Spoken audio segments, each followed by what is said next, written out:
Arkadaşlar ilk parti bende. İkinci partiyi beraber okuyoruz. Üçüncü parti sizde.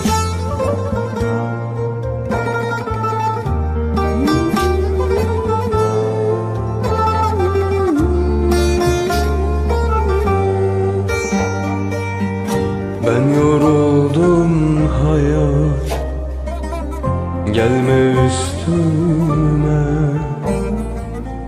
Diz çöktüm dünyanın namert yüzüne. Gözümden gönlümden düşen düşene, bu öksüz başıma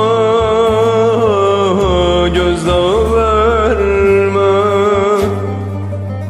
Gözümden gönlümden düşen düşene, bu öksüz başıma gözdağı verme.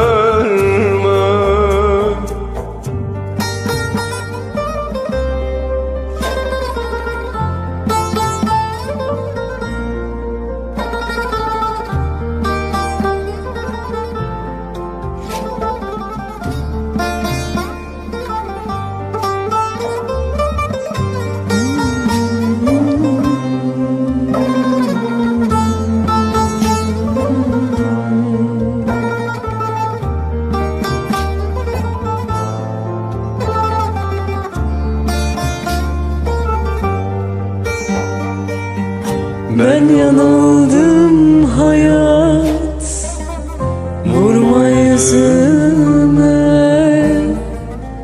Yol verdim sevdanın en delisine.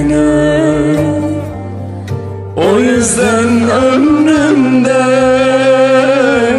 giden gidene, şu yalnız başımı eğdirme beni.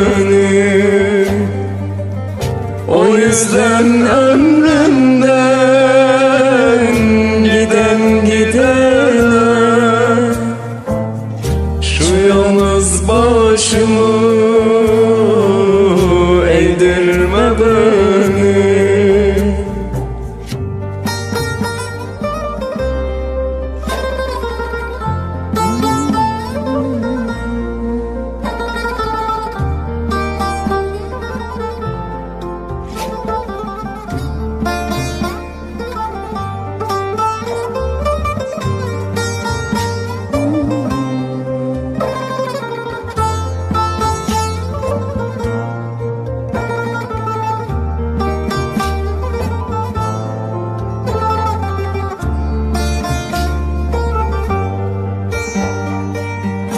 Ben pişmanım hayat, sorguya çekme.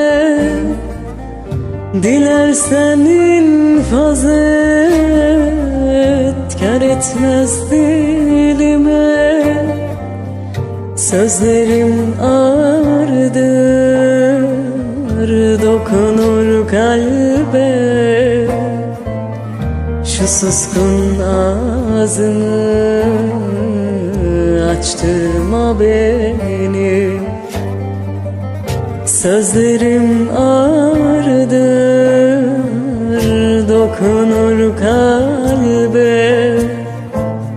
Şu suskun ağzını açtırma beni.